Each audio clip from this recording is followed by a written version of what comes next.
Com has vist l'evolució de la robòtica des de l'arribada de la intel·ligència artificial? Últimament ha sigut com un boom. Vull dir, la intel·ligència artificial ha fet uns avenços molt importants i això, clar, ha repercutit en el que en diguem la intel·ligència artificial encarnada o amb cos, diguem, no?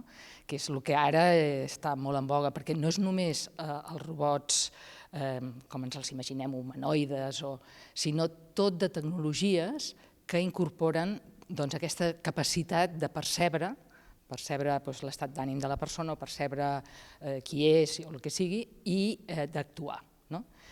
I això ha sigut una revolució. Per exemple, els cotxes automàtics.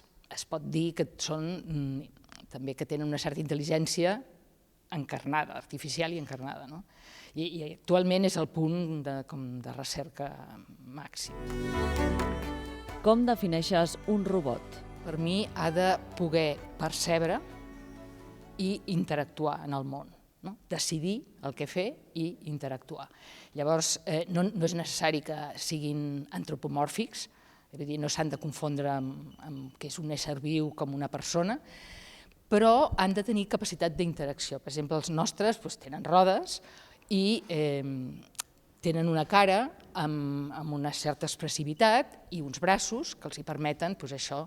Per exemple, fem robots que ajuden a menjar a persones que els braços no els poden fer servir o que ajuden a vestir o també que fan entrenament cognitiu a persones que tenen un cert dèficit cognitiu. I tots aquests robots, el més important és aquesta capacitat d'interactuar, de percebre i actuar en conseqüència. Per què és important conèixer aquest tipus de tecnologia? Pensem que s'ha de fer un bon ús d'aquestes tecnologies.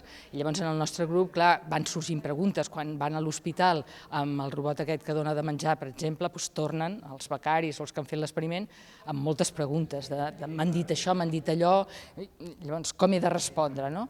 Perquè, per exemple, és molt important que no aïllin aquestes tecnologies.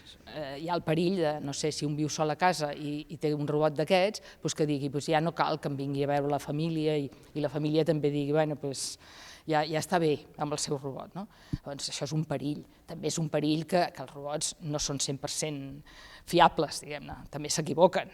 I tots aquests temes de seguretat, d'ètica, es tenen en compte i s'està regulant molt, vull dir, tant la Comissió Europea com diferents entitats, associacions professionals i així, han fet moltes guies d'ètica i de regulació.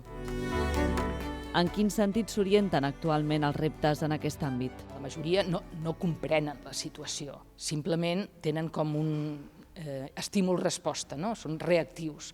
Doncs si dius certes coses et contesten certes coses, però no raonen, no pensen. Llavors es va cap a una comprensió de la situació, que els humans aprenem tot vivint, veient les persones i des de petits ens fem una idea de la situació, perquè la mateixa acció en un context o un altre pot ser en un cantó un èxit i a l'altre el fracàs més absolut.